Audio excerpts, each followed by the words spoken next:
Welcome to the Charlie Hornis Coaching Podcast, Breaking Burnout Barriers, the only podcast tackling the real talk about what's causing acute stress, anxiety, and exhaustion in women and real solutions. Now, here's your host, Master Certified Coach and Patriarchy Smashing Badass, Charlie Hornis. Let's get into it. Hey friends, this is Charlie from charliehorniscoaching.com, and I hope you've had an awesome week and happy weekend. I hope you've also had an incredible day full of joy and fulfillment. And if you haven't, maybe you need to run over to the website, charliehorniscoaching.com, and jump on my calendar because we might have a little work to do. So I wanted to just quickly share with you something that I've written about why I think burnout for working self-identified women and women in leadership is a dirty word. So sit back and get comfy for a few minutes, and I'm going to provide this short snippet of this work that I'm doing, and it will be a preview of the podcast that I will be launching soon called Breaking Burnout Barriers, as well as the YouTube channel I now have up, which you can find at Charlie Hornis Coaching. And if you consider yourself a helpful human, I hope that you will run over there and like and subscribe and share, and hopefully help me get the word out so that I can help other women dealing with issues that we face around socialized patriarchy. So get comfy and let's get into the world of why burnout is a dirty word. Let's get into it. What I'm proposing is that burnout for women is actually a dirty word. Decades and decades and decades of research has been done, and so much of this research points to the same three solutions. Point number one, admonishments of institutions who need to do a better job of teaching and preparing women for the misogyny and the sexism and the socialized patriarchy that they will inevitably face in whatever field or discipline that they are going into. Point number two, that men need to be better allies. Well, duh. But you know what? We've been waiting decades and decades and decades for these first 2 points, and little solution and practical training is offered other than the third point, the platitudes of a need for women to have more self-care. Now, I take issue with that word, which is the whole point of what I'm talking about today. We have been waiting decades for these changes. But in these decades of writing and research, little is discussed while highlighting the glaring and, quite frankly, obvious concerns most every woman is already entirely aware of. Little is discussed much in the way of actual methodology and practice towards real-world practical solutions and implementation. Outside of a few groundbreaking feminist scholars who do identify the systemic issues that are more likely at its roots. Now, the focus of much contemporary writing does not address the illness, just silences the symptoms. They silence it with a high five and a great work identifying the obvious. But the pain points that these decades of research have unearthed for women are often swept under the rug, blaming anything and everything but the systemic issues society has all been socialized into. The roles and impossible, contradictory social expectations women are supposed to live into and up to. These decades of solutions are superficial, and they only point to one thin external layer of a multi-layered and multifaceted socialized problem. These celebrated, uncovered solutions, while raising the important alarm about urgent issues for women, most all point to parallel issues the majority of cishet, mainly white, successful men in the working world also deal with most every day. All of these decades of warnings are well and good, but much of the writings put the onus on women to take better care of themselves, to have better boundaries, take a yoga class, a long walk, a bubble bath, get a mani-pedi. Newsflash, I don't know a lot of working men who are good at self-care either. Most are actually worse.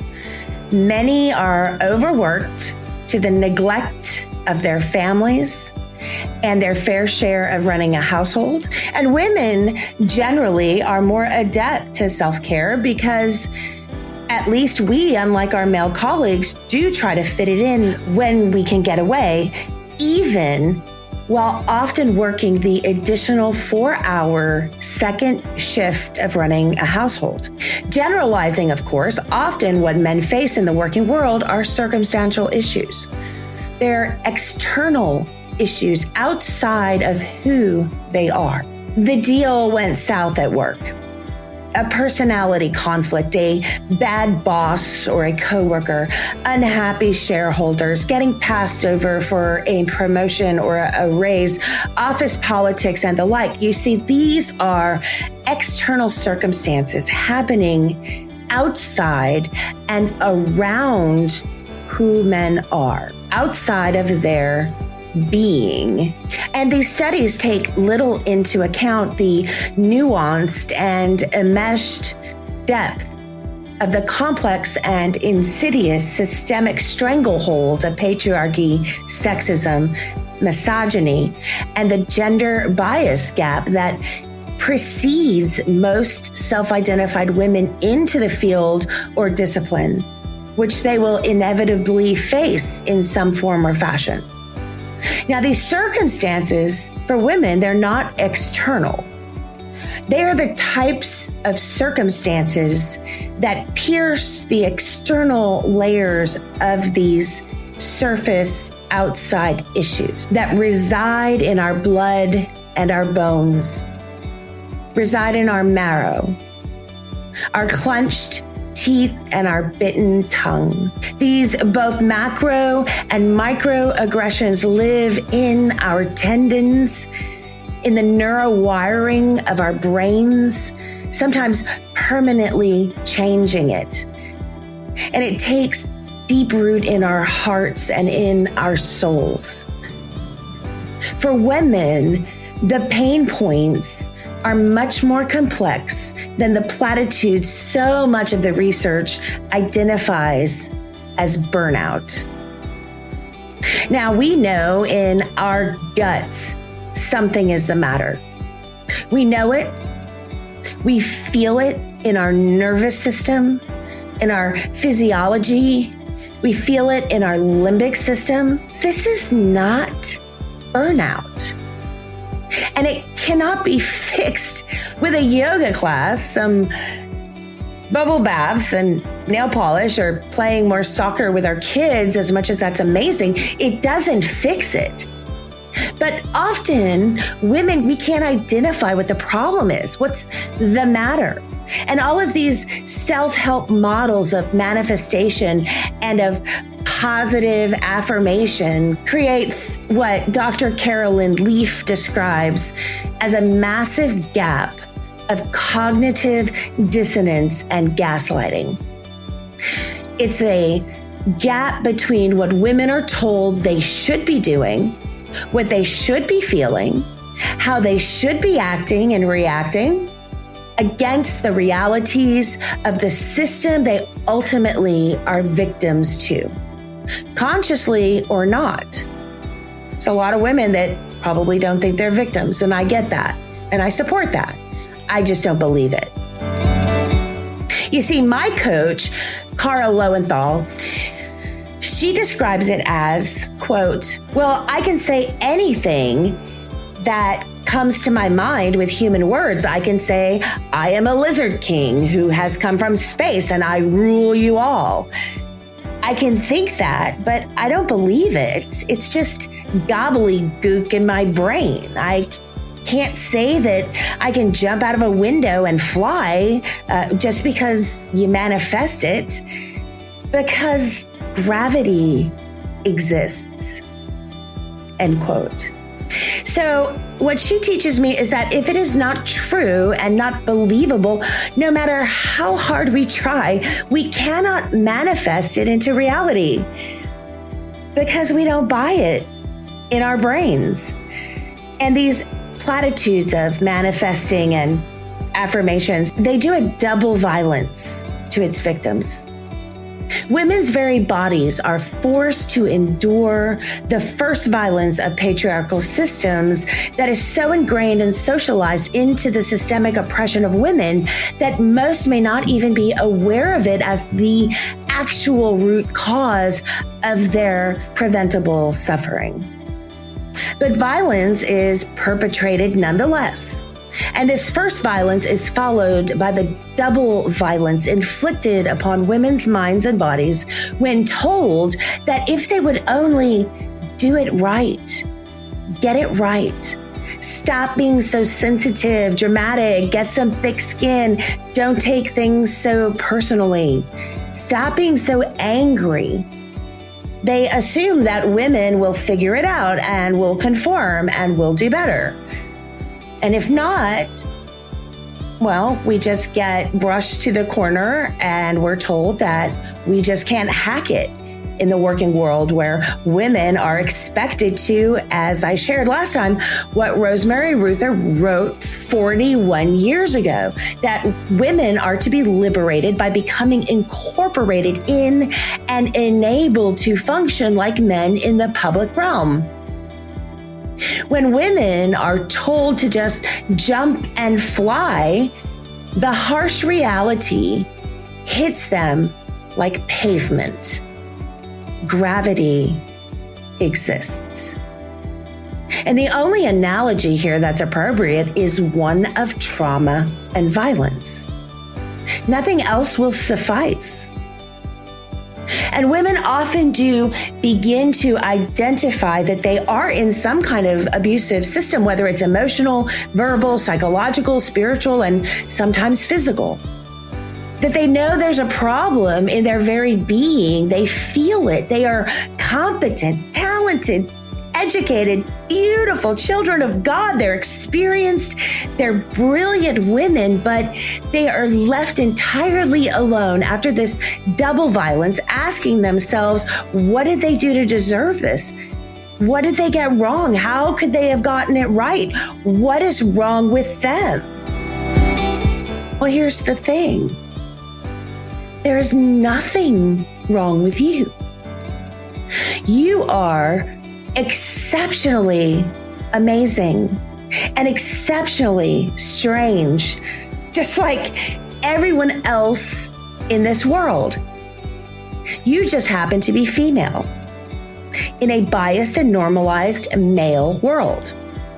And when women ask themselves these questions full of self-doubt, full of shame and blame, they're doing the work of the patriarchal system for it.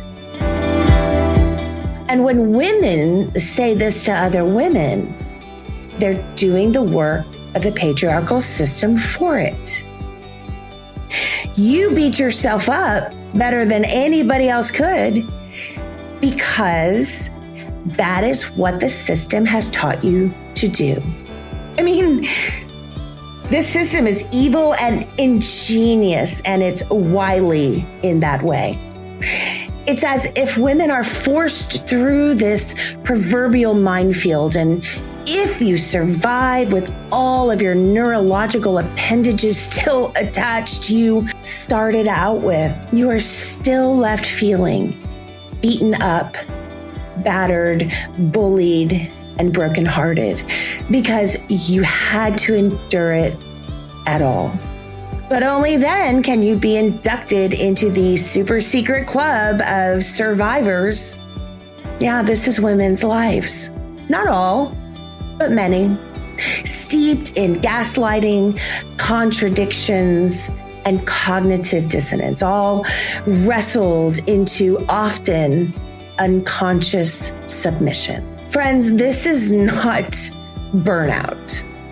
Burnout is a dirty word for women. Burnout is a too soft and offensive word which makes a mockery of the self-identified female experience in this country. And my argument then is that much of the identified issues decades of research has uncovered, most male colleagues feel as well. They face it every single day. And as such, for men, these are outwardly external circumstances to their bodies happening around them. These are subjective experiences, potentially internalized based on each individual's personal and subjective story. And if it's truly internalized as a pain point, the stress can indeed cause emotional burnout, compassion fatigue, and frustrations and resentments, sure. Much of which a 2-week vacation or a raise can soothe. But most circumstances that produce these results happen around men. And men can choose whether to or not to engage. But you see, for women, much of the circumstances that produce these exact same results, this so-called burnout, you see, it's directed at them, not happening around them. And there is no vacation that will soothe that body blow. Women inherently internalize these circumstances automatically because often they are about them personally, about their very personhood. Things that women have little control over, such as, I don't know, being a woman. And they're socialized into an acceptance of it, even if subconsciously, as if it is just something they have to endure. You know, the whole, well, boys will be boys thing. There's no choice for women whether or not to engage in aggressive circumstances. For our male colleagues, much of the circumstances that cause this burnout happen around them, not at them, around them, around their personhood. It's as if they stand within the eye of the hurricane. The sheer force wins, and its strength, it is subjective. Is subjected to how close they choose to stand in relation to the eye wall. And these surface external circumstances, such as disagreements over visioning, boundary transgressions, high expectations, tug of war with power players, etc., these are indeed significant and are causes of emotional burnout. But however, I would propose it is more the case than not with women that much of the circumstances that would cause so-called burnout, they're not swirling around them, but conversely are directed at them, at their very person, their personhood. Women do not stand in the calm eye of the storm, deciding whether to engage in the eye or not. Women are the shore the storm aims directly at and pummels with its storm surge. The only mitigating factors as to how bad the damage will be is at what speed the hurricane force winds are, how high the storm surges are. Women are often standing directly in the path of the top left quadrant of the hurricane. The dirty side, as we call it, the dirty side of the eye wall. And this left quadrant, it is the most vicious and devastating part of a storm.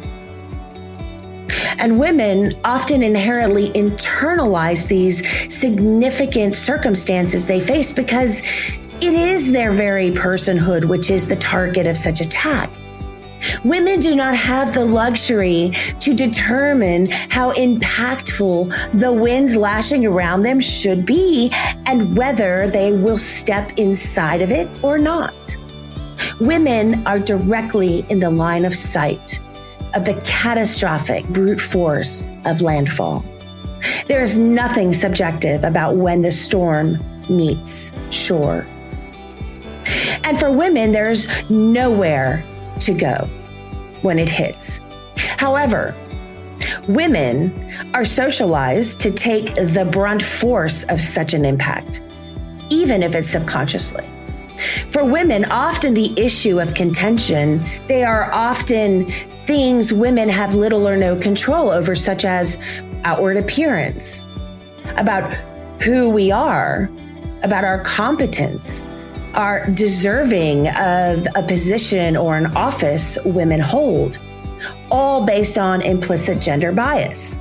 Much of the causes of contention women face are about these inherent things that are about our being, things that women cannot do much about, specifically their female body, their gender, their autonomous personhood. For example, one might be hard-pressed to find a male colleague who has been taken to task over their hair, their makeup, or lack of it. You wear too much, you don't wear enough. About their nail care, their clothing, their jewelry, their shoes. I got taken to task once because my high heels were not appropriate, but they also didn't like me wearing flats. So, one might be hard-pressed to find a male colleague who's treated like an inerrant, wayward daughter, told to smile more, spoken to and about them as if they were a child who knows not what she does, told their passion for their discipline comes across as shrill and angry. They're told that they don't have the smarts to run an office or oversee the staff or the budget, even though most women successfully run their households. A lot of men do not have to deal with demeaning and degrading offhanded commentary with no second thought to the offense. One might be hard-pressed to find a male colleague who has been the target of pointed and repeated sexual harassment of their gender and their person.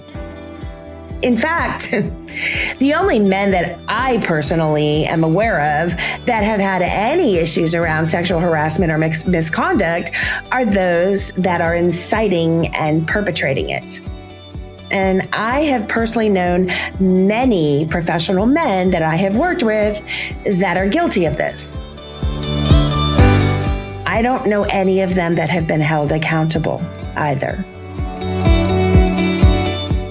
Out of the hundreds of professional women I have cultivated relationships with, women that I just love, who are incredible.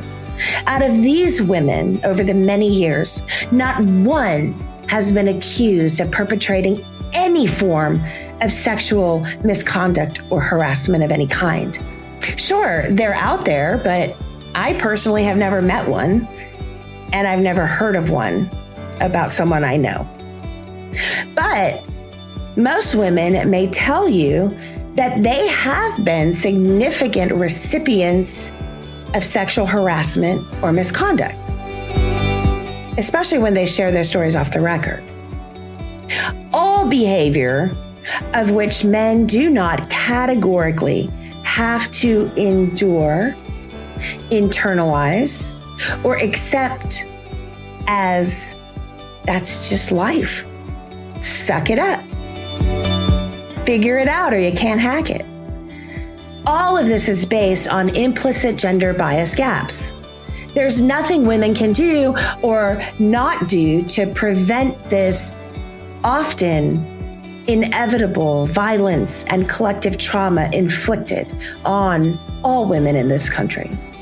And when I've asked my fellow working women, amazing, competent, awesome, talented women, when I have asked them if they would agree with the common terms of burnout, conflict, or self-care as root causes of their implicit or explicit suffering, many laugh in my face.